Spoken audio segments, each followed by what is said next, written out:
Crime time में बात छत्तीसगढ़ के मुंगेली से सामने आई एक ऐसी जघन्य वारदात की करेंगे जिसने खून के रिश्ते को ही खून से रंग दिया।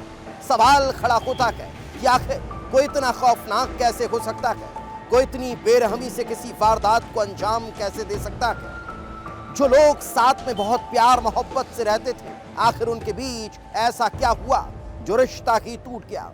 आखिर रिश्तों में दरार कैसे आई जो इस तरह खौफनाक वारदात को अंजाम दे गई। इस रिपोर्ट में देख लीजिए। तारीख 21 मार्च, जगह मुंगेली, छत्तीसगढ़। वारदात अपहरण और मर्डर।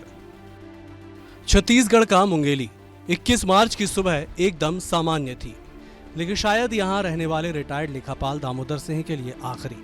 दामोदर सिंह सुबह तैयार होकर अपने पैतृक गांव के लिए निकले थे। चेहरे पर खुशी थी, अपनों से मिलने का उत्साह था।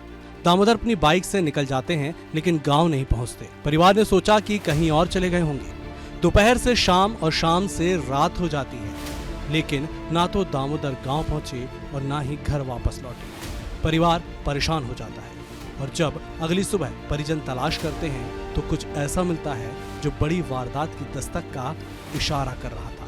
रास्ते में दामोदर की बाइक मनोहरपुर राइस मिल के पास लावारिस हालत में मिलती है। बाइक पड़ी हुई थी, लेकिन दामोदर सिंह का कोई पता नहीं था। परिजनों के दिल की धड़कनें बढ़ने लगती हैं, आशंकाओं के बादल मंडराने लगते हैं। सवाल यही था कि दामोदर सिंह हैं कहाँ, और फिर पुलिस को सूचना दे दी जाती है। लालपुर थाना क्षेत्र में एक मिसिंग केस दामोदर सिंह राजपूत का दर्ज होता है। इसके बाद पुलिस अपना मिसिंग पर्सन को ढूंढने के लिए अपना कार्य शुरू करती है। मिसिंग केस को सॉल्व करते करते बाद में पता चलता है कि यह मिसिंग के साथ साथ हत्या का केस है।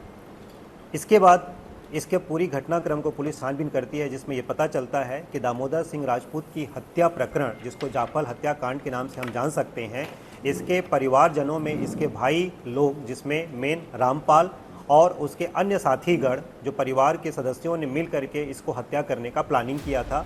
पुलिस जांच में जुट गई थी, लेकिन सवाल यही था कि बाइक यहाँ है तो दामोदर कहाँ है।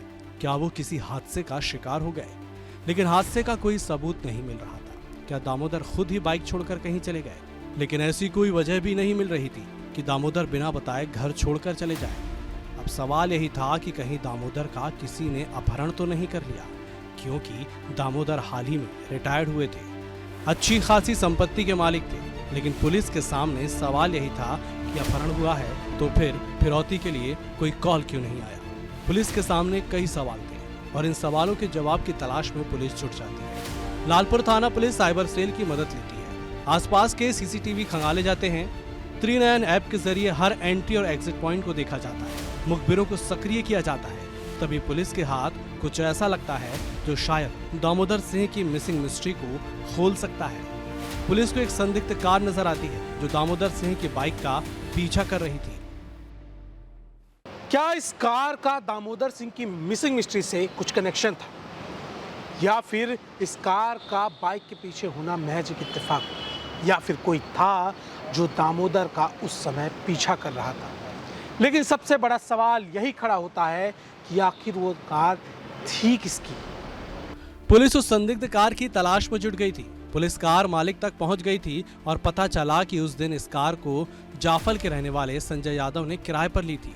पुलिस अब संजय की तलाश में जुट जाती है, क्योंकि पुलिस के मन में सवाल था कि संजय ने किसी वारदात को अंजाम देने के लिए कार को किराए पर नहीं लिया था। पुलिस संजय को हिरासत में लेती है, सख्ती से पूछताछ करती है और फिर जो खुलासा होता है उसने पुलिस के पैरों तले से जमीन को खिसका दिया, क्योंकि पूछताछ में खौफनाक साजिश से पर्दा उठता है। एक ऐसा सच सामने आता है जो 60 किलोमीटर दूर रेत में दफन था, क्योंकि संजय यादव ने दामोदर सिंह का अपहरण कर उसकी हत्या कर दी थी। साथियों के साथ मिलकर गला घोंटकर मौत के घाट उतार दिया था और लाश को 60 किलोमीटर दूर ले जाकर जंगल के बीच रेत में दफना दिया था। लगभग उसने बहुत सारा जमीन की रजिस्ट्री अपने रामपाल के कहने पर उसने अपने रामपाल के पहचान वालों के साथ पे किया था। घटना के दिनांक में रामपाल और उसके भाई ने उसको जवारा कार्यक्रम के लिए उसको बुलाया था। जब उसको बुलाया था तो रास्ते में खपरी कला के पास में संजय यादव उसका पीछा करते करते आया और उसको रोका, और रोकने के बाद में वहीं पर गमछा बांधे था, उस गमछा से गला घोंट करके मार दिया और अपने गाड़ी पर उसको ले करके पंडरिया थाना के पास में देवरसा गांव है, वहाँ के जंगल में मतलब जा करके शव को उसने वहाँ पर बरी कर दिया। पुलिस ने आरोपियों की निशानदेही पर लाश को बाहर निकाला। वो लाश पूरी तरह सड़ चुकी थी, लेकिन एक सवाल बार बार परेशान कर रहा था कि आखिर संजय यादव ने इस खौफनाक वारदात को अंजाम क्यों दिया। आखिर उसकी दामोदर से क्या दुश्मनी थी?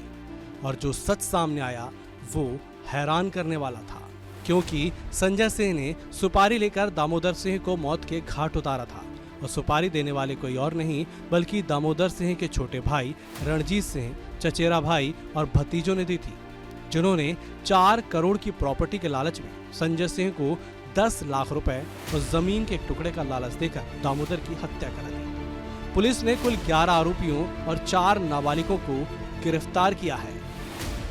जब्त भी किए हैं, अभी विवेचना प्रारंभ हुई है। कई सारे बैंक डिटेल, कई सारे रिकॉर्ड्स, कई सारी पूछताछ होना बाकी है, ताकि इस कहानी के सारे पर्दों पर यहाँ पे खुलासा हो और अंत में इस केस के साथ में न्याय हो और जिन लोगों ने इस जघन्य घटना को, हत्या को जिन्होंने कारित किया है, उनको कड़ी से कड़ी सजा मिले।